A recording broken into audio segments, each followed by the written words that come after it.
Hello, it's Greg and Gaijin. We're back. We hope you're having a happy day wherever you're watching this video from. As always, we'd like to thank you for your continued support of Greg, Grizzled, and Gaijin's social media and writing efforts. Thank you, thank you, thank you. Today we'll be discussing effective Twitter growth and marketing strategies for bloggers, writers, and content creators. We hope you enjoy it. Thank you. We started in earnest on Twitter in September of 2016. We had gotten back into public writing again. We were eager to connect with publishers and other people who could help us get our work seen. We were interested in developing an identity as a brand, Greg, Grizzled, and Gaijin, and we were also interested in building an authentic core audience to see and interact with our content. We did all the normal things. Nothing we did was special at first.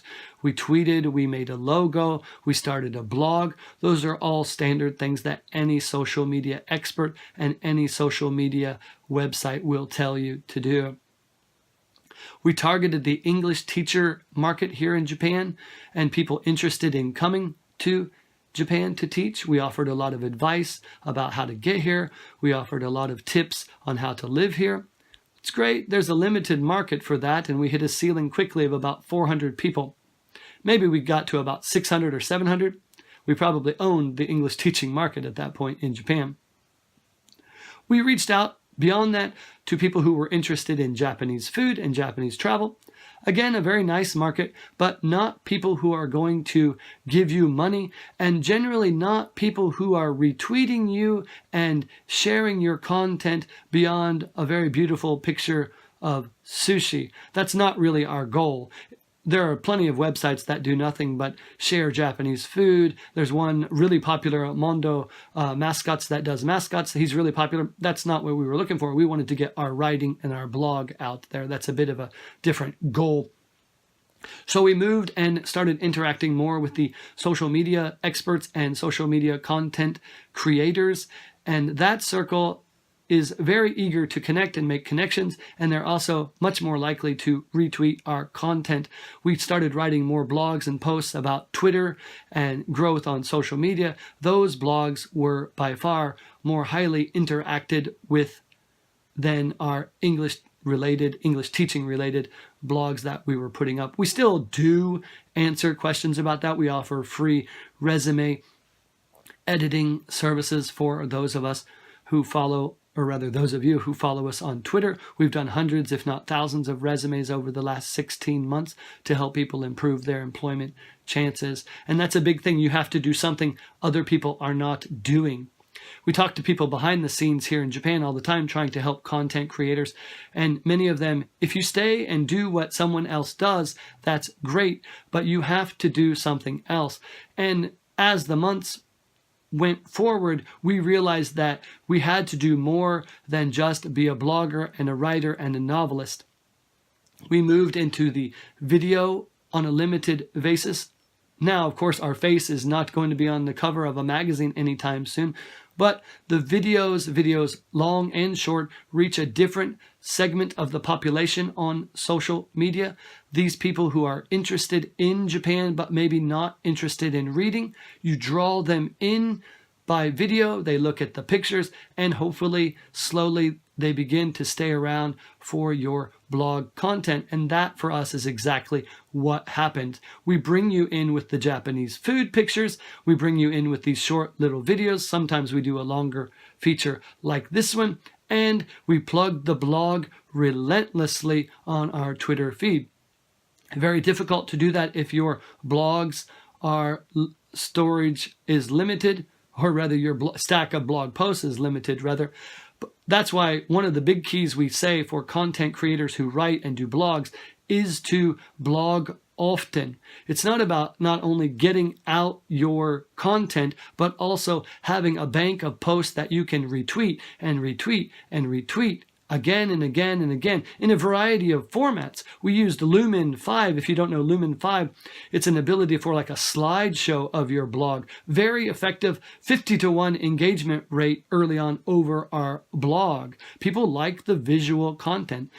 You know, if you post a picture of a cat on Twitter, people love it and retweet it. If you worked really hard all day on a 700-word post on your blog, 3 people read it. That's the reality of today's social media market. People like visual content. Of course, people do read and want to read, but for many people, they have to kind of be herded to the written content these days. And that's another strategy that we use a lot. We're like, hey, look at this. Hey, look at this.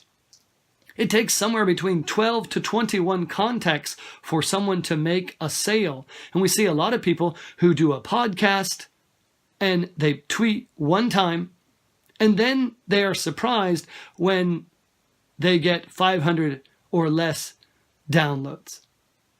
One time, literally, they made a podcast, clearly made a lot of effort, and never retweeted it again.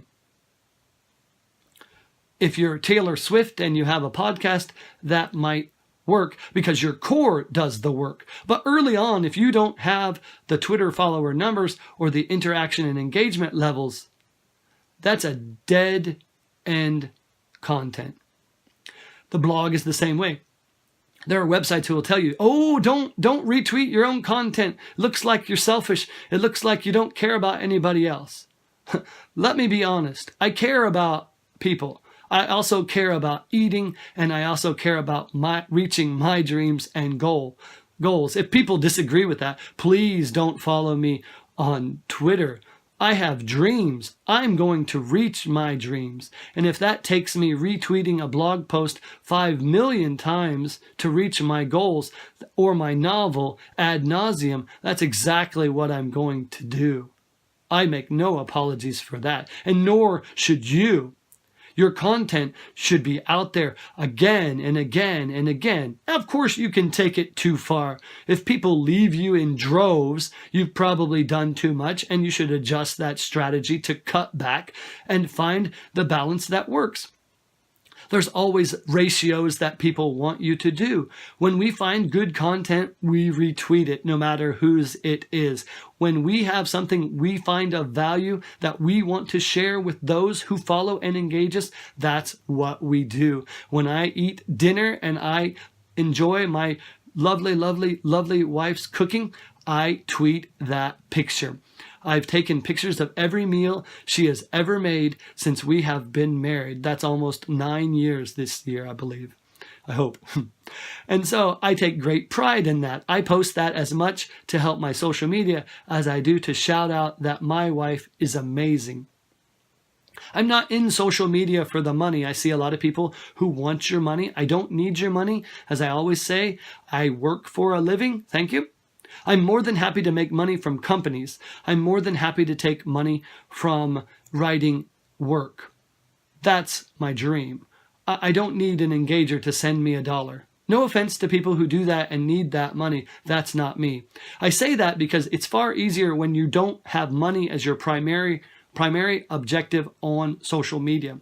There's nothing wrong with making money, but for some of the content creators, we get like 200 people who say, hey, give me money. Maybe they do.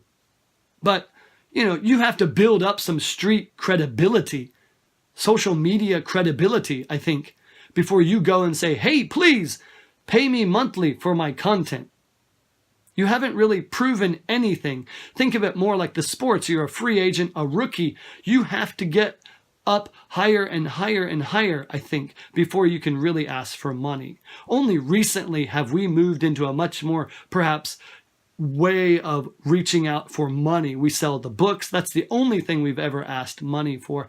And as well we should, because we put a lot of effort into those books. And we feel we give enough free that there's a balance. Finally, the other thing that we'll talk about as far as Twitter growth strategies for writers is making sure that your content looks good with your graphics. We use a lot of Canva.com to make a lot of our logos that you see littering our Twitter feed. They're highly engageable and Even better, they're quick and easy to make. We highly recommend that you would use that. Finally, we'll close this video. We like to stay around the 10-minute mark by thanking you, and we wish you the best of luck on Twitter. That's it, and have a great, great day.